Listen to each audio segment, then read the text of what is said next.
Hey guys, happy Friday and welcome back to another update of Solar Corp. Here we're already on update 12. So it's been a long time working on this, and up until now, I've been developing a lot of new features, but this is the kind of the first week I've had that I could fully work on polishing the game and making it look how I want.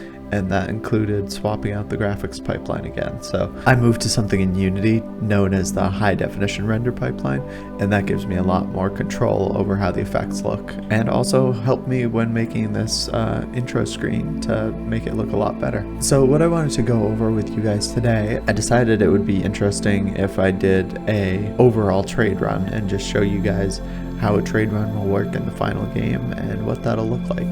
So I'm gonna go ahead and start a game from scratch and we'll get going. So the intro, not much has changed, and I'm gonna just skip through it. I won't spoil it all for those of you who haven't played the game yet. This is kind of a new section I added to the intro, and it's a bit of a tutorial on how to play the game and how to be successful in the game. It also explains the different types of sectors, and how high-risk sectors have high profits but are dangerous, low-risk sectors have low profits but are safe. So getting past that into game, I wanted to show you guys what things look like. So you notice the sun is back to having a flare like it used to. This uses technology like AAA games, and it does what's known as an adaptive lens. So if you guys have ever stepped out into a really bright day outside and the bright day is blinding, but then after a few minutes you can see perfectly fine, that's kind of how this tends to work. So it makes sure that the bright parts are really bright and the dark parts are really dark, is the best way I can think of to describe it. But anyway, I'm going to start off this trade route by looking around at the stations, and you can hover over the blue square to see who has what. So I see that station has a surplus of ore, that one doesn't have any surpluses, and neither does the trading station here. So I also am noting that I start out with $10,000, and I'm going to go buy some ore from this station. Also new are the docking lights. So a lot more signs have been added to the game to show you all what's what, as well as just a light illuminating the station a little bit better. So on the new graphics pipeline I moved over to, it uses deferred lighting, which means I can add a lot more lights to the scene. Also, it uses screen space reflections, which is why you can see as I move here, my ship is actually reflecting that docking sign. So I'm going to undock here. And then let's fly on inside. And this is where you'll see that adaptive lens, where first it was super bright and then adjusts itself.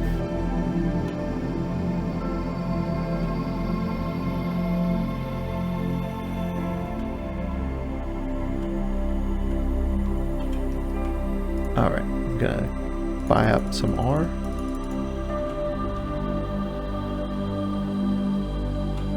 And for those of you who haven't used it, you can use shift in the stations to run if you want to get around faster.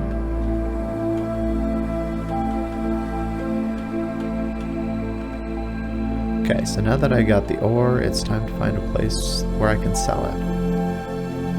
I'm gonna get out of range of the stations, because as we saw in the last video, you have to be out a ways before you can jump, and let's jump. The jump effect hasn't received polish yet, so sorry that looks a little weird, but that's still work in progress. That station doesn't have any needs. That station needs consumer goods. So it looks like this particular sector, I can't really sell anything at it. And so now I'm going to go to Frozen Depths. So Frozen Depths is lower security, which might mean that something will sell for a good price there. Okay, let's look around here. And sure enough, this station, as you can see under the needs, has the need for some ore. Ignore the pink explosion. When you swap over to a new graphics pipeline, it messes up everything. So there are still some small areas that I have to go through and polish.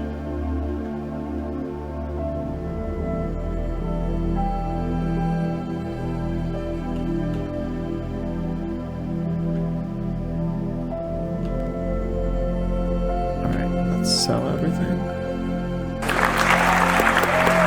So that run finished, and to be honest, that really wasn't that profitable of a trade run, so I think I might have to go to some higher risk places.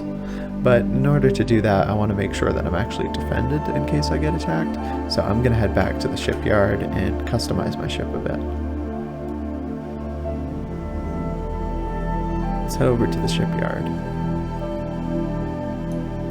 And probably the reason why we didn't turn as much profit is Stellar Rain is a very safe sector, almost too safe to turn a profit.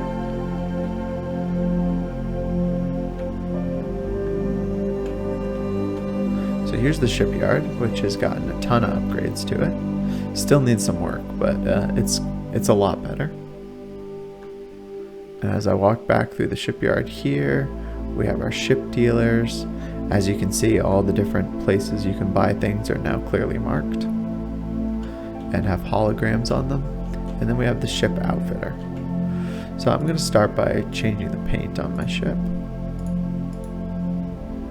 And I think I'm going to do, yeah, I like that paint job, so let's do that.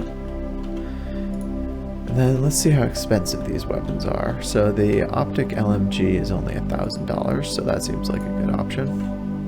So I'm going to put that there, and I'll buy, see how much the Thorn Sniper is. That's about 2,000, so I'm going to buy that too. And I think that's good. So now we have, oh, someone else is buying stuff, and we're ready to go places. I'm also going to check out this large ship purchase area, because I'm curious in the future how much these ships will be as I continue to get more money. So here it is. I made this bay in particular probably a lot larger than it needed to be, because at some point I plan to sell heavier ships in here too, even larger ships. Alright, so the Shrike's a good $30,000. So I got a ways to go.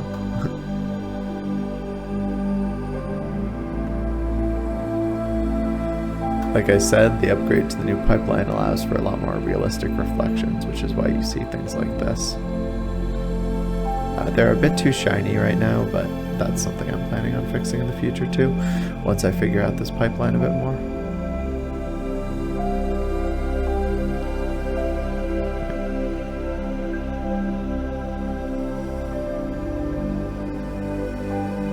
Let's get out of here.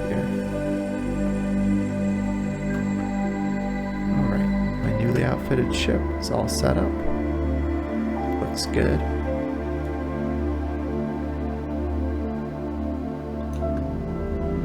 Alright, let's go find some trouble. So Swirling Dust is low security, which means that the discounts in that sector are likely going to be higher. So let's see if we can buy some stuff from there and then sell it over in one of the really high risk sectors. So far, a lot of surpluses of consumer goods. So let's go over to this station and let's buy some of those up. Nice. That one's got a 6% markup. That's good. Now I'm in a risky spot because I don't have much money. So if I got attacked by a pirate, there was no way I could bribe them. But let's see if anyone will take our consumer goods in one of the really dangerous sectors. Okay, and we've already got someone attacking us.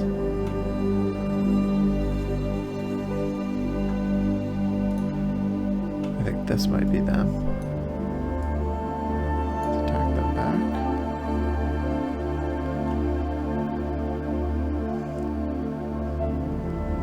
Okay, this station needs some consumer goods. Oh, do you guys see that?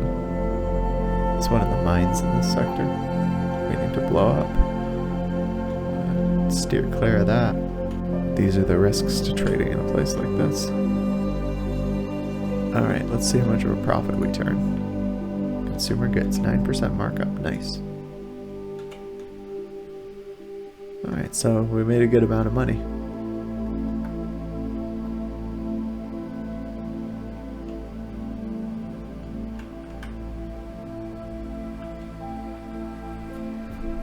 So yeah, that's the basic game loop, and an example of how to perform trades. Whoops. I guess I did not avoid that mine. So the main overhauling that I was doing this past week was mostly around just graphics overhaul, which is why the graphics look a lot better in this game now. What I didn't overhaul, which I plan to, is kind of the trade mechanics and the balance of ship prices, weapon prices, other ships, how much damage they can inflict, different things like that. So my next big tasks, along from continuing to make the small graphical improvements in a few areas that you guys saw, is I'm going to be working on the actual balance of the game, and I think it's going to turn out really great. So now to move on to just more development timelines and things like that. So to give you guys an update, by now we're actually on this day. This one hasn't been updated. And I was actually before had a much more aggressive timeline for when I wanted to release this, because, you know, this week I was supposed to be working on the trailer. Last week I was supposed to be doing a lot less polishing than I did. And the reason that I pivoted is because this game needs a lot more work to feel solid. And, you know, it's not too much of an impact to you guys because you'll still be able to play for free on the Discord. I want, by the time it releases to early access, I want it to look good and I want it to feel good. And while I don't think that means that I have to build out every single feature that I had planned and make the game 100% good before I can release it on early access, I think the timeline that I had was a little too aggressive. So I think what we're looking at now is probably a good mid-September release or something like that. Because the other thing too is I have to look at releases of other games and of other things and make sure that I'm releasing at the right time so that another bigger game doesn't come along and steal all my thunder. It's just early access, but I still want it to be a good release. And in the meantime, like I said, you know, if you guys want to just download it on Discord, that's how I'm going to keep providing builds to the game for a while. So that's about it for this week. I hope you enjoyed an overview of how the trading will work. And if you guys want to give it a shot for yourself and see how the trading feels, feel free to download it and give me feedback. As always, thank you guys for subscribing. Thank you for watching, and I will talk to you guys in 2 weeks.